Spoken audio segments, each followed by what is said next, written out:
Am I the asshole for quitting my job at a tech startup without 2 weeks' notice after Cyrus, the CEO, made a huge mistake that affected me and my family's finances?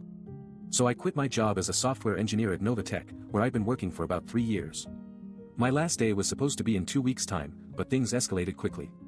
It all started when Cyrus announced that we were laying off 20% of the staff due to company-wide restructuring. No one was told ahead of time, and people found out during a meeting where Cyrus explained the situation. Cyrus claimed that the layoffs would lead to cost savings and improve the company's competitiveness. However, he made it clear that the employees who were being let go would receive only 3 months severance pay, which was less than what I'd been promised when I joined the company. The rest of us wouldn't get any notice period at all. When asked if this was fair to those of us who had committed to staying for a longer period, Cyrus brushed it off, saying that we should be grateful for the opportunity to work on a top-tier project.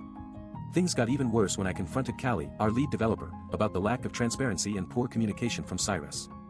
She seemed uncomfortable with the situation and told me that she was also upset but didn't know what to do. Jasper, our team lead, just shrugged it off, saying that we should just deal with it because he'd been through worse before.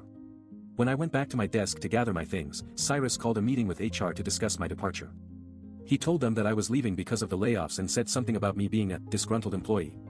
When asked if I had any complaints, Cyrus replied, "You're just mad because you're going to be broke when your severance ends." After that, I knew I couldn't stay there anymore. Quitting without notice wasn't ideal, but I didn't want to spend the next few months in a toxic work environment with people who didn't seem to care about their employees' well-being. Am I the asshole? Am I the asshole for assuming my friend Cash was intentionally ignoring me when we stopped trying to hang out every week? So I, 35M, and here's what happened. For years, Cash and I were close friends, going on hikes, grabbing beers, and just generally having a good time. But over the past year or so, things started to shift. We both got busy with work and personal stuff, but instead of making an effort to stay in touch like we usually did, I stopped reaching out first every week. Cash never said anything to me about it, but he did stop responding to my messages and calls. At first, I thought maybe he was just going through a tough time or didn't have the energy to talk, so I gave him some space. But as the months went by and our lack of communication continued, I started to feel like I'd been ghosted. The final straw came when Cash asked Fiona to help plan a trip for his birthday, and I saw that they were making plans without me. Fiona told me that Cash had been feeling neglected in our friendship and thought it was my fault for not being more proactive. She said he felt like we used to be close friends, but now I was just taking him for granted. When I talked to Cash about what happened, he basically said the same thing, that I'd stopped making an effort to stay in touch and that Fiona had explained how he'd been feeling. He didn't take any blame for his own part in our drifting apart. It's hard not to feel a little defensive when someone tells you that your actions, or lack thereof, were the cause of their feelings. But at the same time, I know I wasn't perfect in our friendship. Maybe I should have made more of an effort to stay in touch. I don't know. Am I the asshole for feeling like Cash was being unfair when he said I'd neglected him? Am I the asshole for feeling really hurt and disrespected by my sister's toast at my wedding? So I, 33F, and here's what happened. My sister Zena gave a speech at my wedding, which was supposed to be a heartfelt and meaningful moment. Instead, it felt like she was trying to show off her own personality and style more than anything else. She started by talking about how amazing Darius is, our cousin who recently got divorced and is now dating Zena's new boyfriend, 25-year-old Dorian.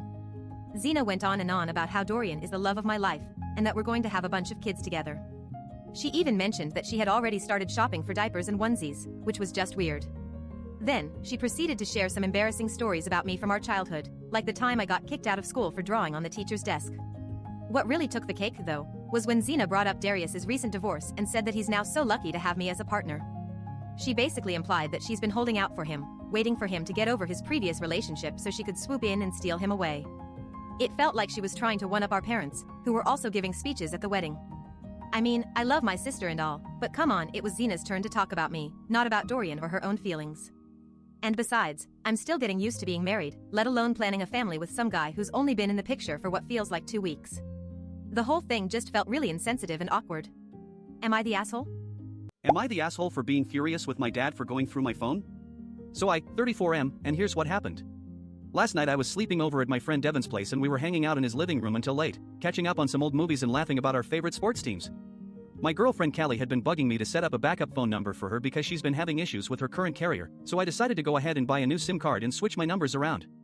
As we were watching a game, I started getting a bunch of weird calls and texts from an unknown number. It turned out to be one of the carrier's automated systems trying to help me transfer my phone number. I was about to dismiss it when I saw that Devin was snooping through my stuff on his couch, looking for something in my backpack. That's when he accidentally pulled out my new SIM card and started examining it. I didn't think much of it at the time because we were all just chillin', but what really got under my skin was later when I woke up to texts from my friend Vince telling me that Devin had somehow deleted a bunch of my contacts on purpose. Not just random contacts either, he'd already sent them a funny text saying deleted and everything. I asked him why and he claimed it was an accident. But here's the kicker, when I confronted Devin about going through my phone, he said that he was just looking for something to laugh at because they were both watching The Office reruns. So while that might sound funny on its own, add in his complete lack of remorse and willingness to make light of a huge invasion of my privacy, yeah, I'm still pretty mad about it. I know Devin's always been a bit of a goofball, but come on, that's just not cool. And now I'm worried he might have seen some other stuff on my phone that he shouldn't have.